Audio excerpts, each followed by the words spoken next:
Okay, tomorrow's the first day of spring, and it's going to feel like summer. A cool theater will be a good place to be this weekend, and there are lots of new movies from thrillers to animated family films. So ThisChixFlix Susan Stephens joins me with her top picks.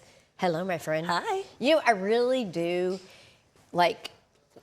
I list the movies based upon your recommendations because I have the same, you and I have the same vibe. Whatever you recommend, I'm always going to go see. I'm really curious about what you've got in store today. So let's start with a movie that everybody's talking about called Project Hail Mary, and that's starring Ryan Gosling. Tell me more about that. Yes, so this is based on the best-selling novel by Andy Weir. It's the second film adaptation of one of his books. The first one was The Martian, which I absolutely loved. No good. This is about Ryan Gosling plays Ryland Grace, a science teacher who's woken up in a spaceship light years away from Earth with no memory.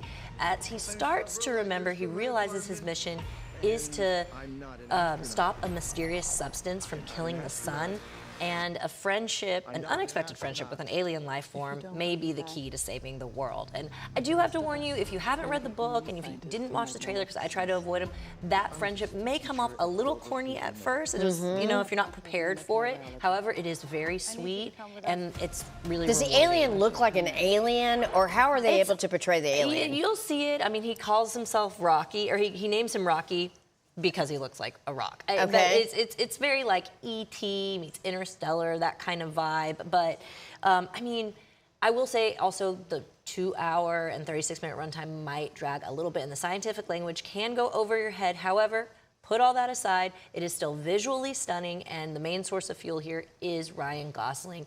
His quirky character just brings life and laughs to this otherwise dark tale, because it is really like sad to think about, but it is just, it's beautiful. He's a transformative actor. Oh, yeah, he really so can great. absorb himself into the roles that he plays. It's impressive. All right, so next, another great one for the kiddos. Let's talk about Pout Pout Fish. Yes, so this is based on the best-selling children's books by Deborah Dyson.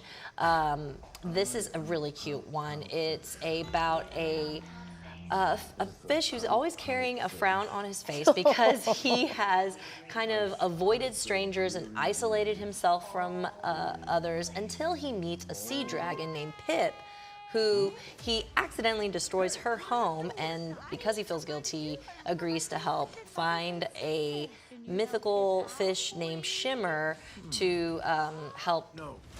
She grants wishes, so maybe she can help her find a new home. This kind of reminds me of our generation's Finding Nemo. Yeah, there's definitely a Finding Nemo vibe to it. Yeah. It is just as like beautiful and colorful as that, and it just has a really great message about self-acceptance. I mean, sometimes we can trap ourselves in these negative labels like Mr. Fish, and feel like, oh, no one's going to like us because we do have this pout on our face, so I'm just going to be miserable to the world. But it just takes one person to kind of express that kindness to you, to see the best in yourself, and then that kindness can kind of ripple throughout a whole community. That has been the theme of the show today. Yeah, it really has been. Okay, so for all of the horror film fans out here, not me. Yeah, I was going to say, that's the only one you're not going to care for. Not me. Yeah. You have Undertone. Is that right? Is that the name of the movie? Yeah, there's Undertone. Yeah, okay, well, let me hear it from you because I'm not going to be seeing it. No, and it's funny because it's being called the scariest movie you'll ever hear, which I agree. That you'll ever hear. Because, it's about a popular podcast host who receives mysterious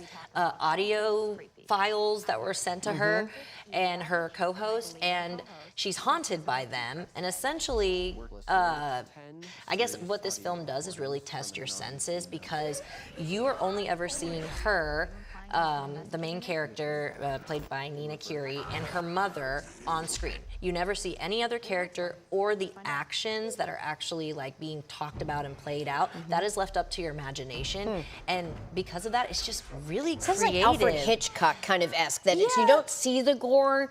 That's the brilliance of a Hitchcock. But you can definitely still sense the fear. You don't have to see all the blood and guts to have that reaction. And that's why it's so impressive. Very creative, effective horror. Yeah, if you are a horror fan, definitely watch this one. Okay, all right, let's talk about Tow. Now, that is T-O-W, I should say. Yes. Now, that is also based on a true story, so tell me more about that. It is. It's based on the true story of Amanda Ogle, a woman who was living in her Toyota Camry on the streets of Seattle until one day her car is stolen and impounded, and she is the impound lot, even though her car was stolen, is trying to make her pay hundreds of dollars that she doesn't have to get it back. Is she living out of her car? Yeah, she's living out of her car. So she ends up being forced into this relentless legal battle against an unsympathetic system.